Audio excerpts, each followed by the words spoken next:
Hi everyone, this is my 2024 TBR, and there's a lot of books that I'd love to read in 2024, so I thought I'd share them with you in case it might inspire some of your own reading. So let's just get started because there's a lot of books on this list, and I'm going to try to group them into categories and put time links below so it'll make things a lot easier for you. Let's start with the category new to me nonfiction. Now these are nonfiction books that I've just learned about in the past month or so that I'm really excited to get into in 2024. So first up is Eyeliner, A Cultural History by Zara Hunkir. Now I'm really excited to dive into this one. I'm working on a project for my other channel and I think this book is really going to inform some parts of that, and just cultural history on eyeliner just seems super interesting to me personally. Next up is Better Living Through Birding by Christian Cooper. And now this I bought as an audiobook, and I'm really excited to hear Christian Cooper narrate this. He's a birder that unfortunately got entangled with a racist incident in Central Park. And fortunately, his narrative is so much more than that. And he's written this book about birding that I'm really interested to dive into, especially after I learned about birding through this Maryland naturalist training volunteer program that I was a part of this past year. So yeah, anyway, I'm really excited to learn more about Christian Cooper and birding through this audiobook. Next up is The Renaissance Soul by Margaret Lobenstein. And I actually was recommended this book by a fellow budding entrepreneur in Maryland. And she recommended that I read this because this book is really about people who have a lot of passions and how not to necessarily pick one, but how to balance that out in an effective way.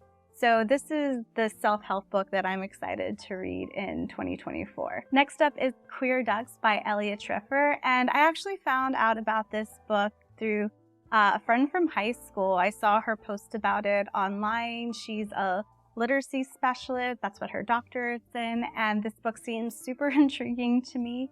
And it's all about the queer history of various animals, and it's really written for a YA audience, but I want to read it as well. Next up is Mules and Men by Zora Neale Hurston. As the trained anthropologist and archaeologist, I've been really meaning to dive more into Zora Neale Hurston's literature and nonfiction work, so I'm going to start with this one in 2024. I wanted to start with this one because Zora Neale Hurston is traveling back to a place, Edenville, Florida, where she grew up.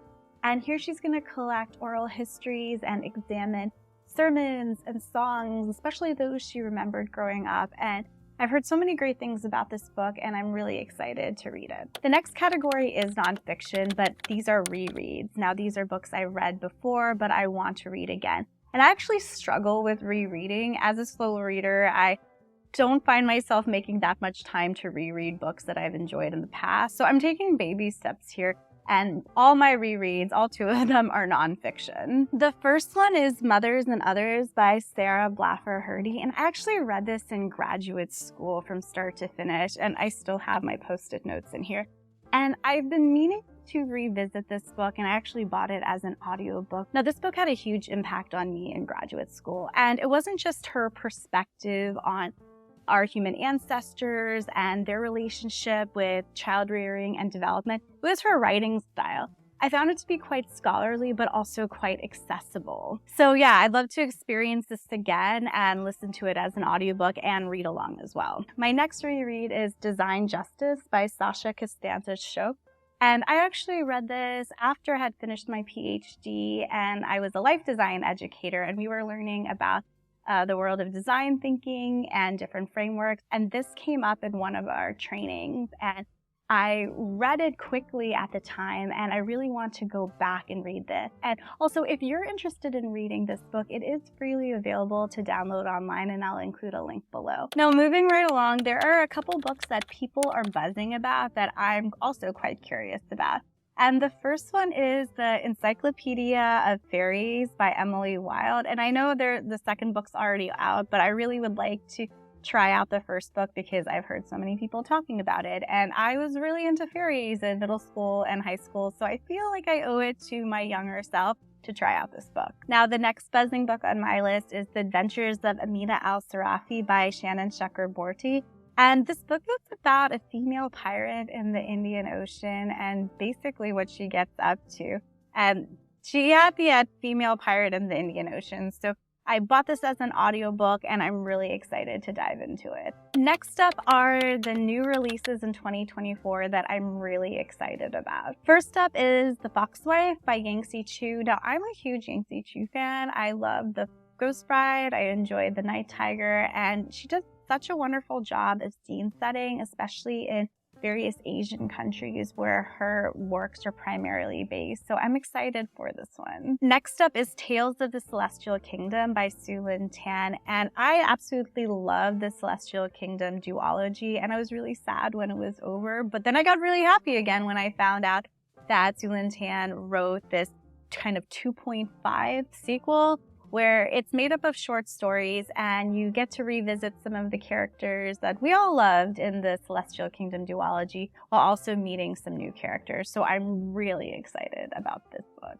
Next up is A Witch's Guide to Magical Innkeeping by Sangu Mandana. Now, I read Sangu Mandana's first novel, and that was A Very Secret Society of Irregular Witches, and I found that to be perfectly fine. But honestly, my favorite part of her writing is that she creates these wonderful female protagonists that are South Asian witches, which I would have loved to see growing up. So I'm definitely excited for this one and to support her work. Okay, next up on the list are books that are on my bookshelf that are staring into my soul, meaning that I need to get these done. I need to read them. First up is Kaigigi by Vaishnavi Patel, and I actually got this book for my mom for her birthday, and she really wanted me to read this. And I even have this as an audiobook, and I haven't had a time to just sit down and read or listen to this, and I really want to, so that's going to happen in 2024. Then we have Klapai Yuan by Elizabeth Acevedo, and I love Elizabeth Acevedo's writing. I think my favorite book by her is With the Fire on High.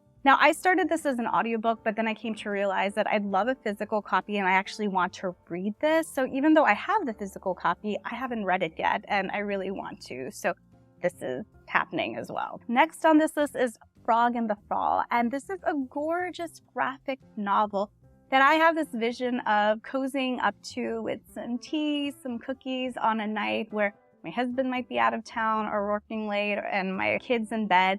But usually these days I'm just so tired and that hasn't happened, but I'm determined to have kind of this self-date night in 2024 with this book.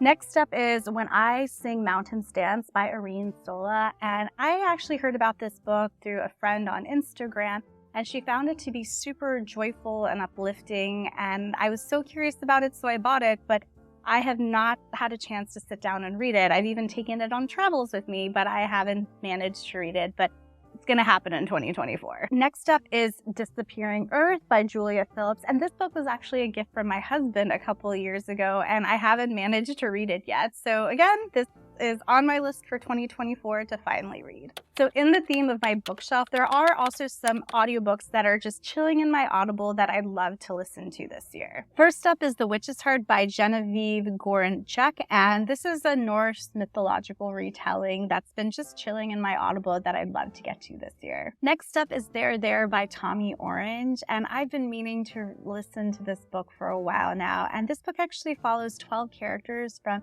Native Indigenous communities in the U.S. and apparently it's a beautiful novel that can be a bit heavy at times, which is why I think I was a bit hesitant to listen, but I am determined to read this book in 2024. Then we have Jeanette McCurdy's I'm Glad My Mom Died, and I heard this is a book that is best listened to, so I have this as an audiobook. It's been chilling in my library. It also touches heavy topics, but with a bit of sense of humor, so I'm hoping to get to this book also in 2024. This next category I call the next chapter because these are authors that I've enjoyed before and I want to read another book by them or the next book in their series. First up is The Heroes of the Water Monster by Brian Young. Now, I read The Healer of the Water Monster and I absolutely loved that book and I was thrilled to figure out that there was a sequel, so that is on my TBR for next year. Next up, we have The Wrong End of the Telescope by Rabi Alameddine. Now, I listened to his book An Unnecessary Woman and I found that to be quite captivating, so I was thrilled to see that he had another piece of work that was quite recent.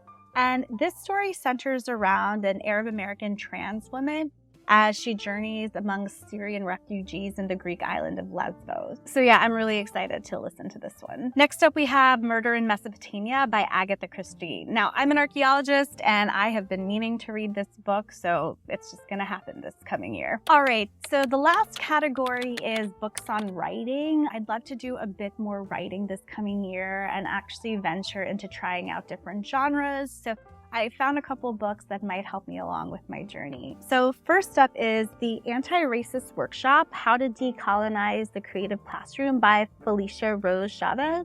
Now, I don't envision that I would be keeping a creative classroom, but I do facilitate workshops from time to time. So given that my interest in facilitation and, decolonizing writing, I thought this was a great book that I'm excited to dive into. Then we have Craft in the Real World, Rethinking Fiction Writing and Workshopping by Matthew Salesi.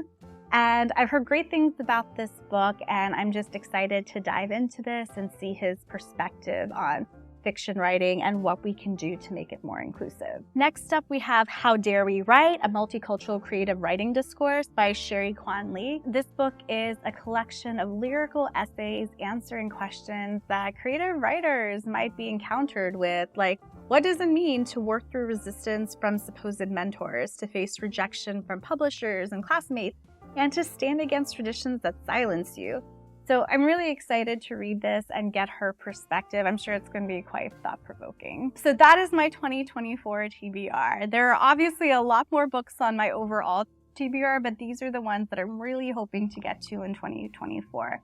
So if you're a fellow booktuber or book lover, let me know what's on your TBR for 2024. Thanks so much for watching, and I'll catch you in the next one. Bye.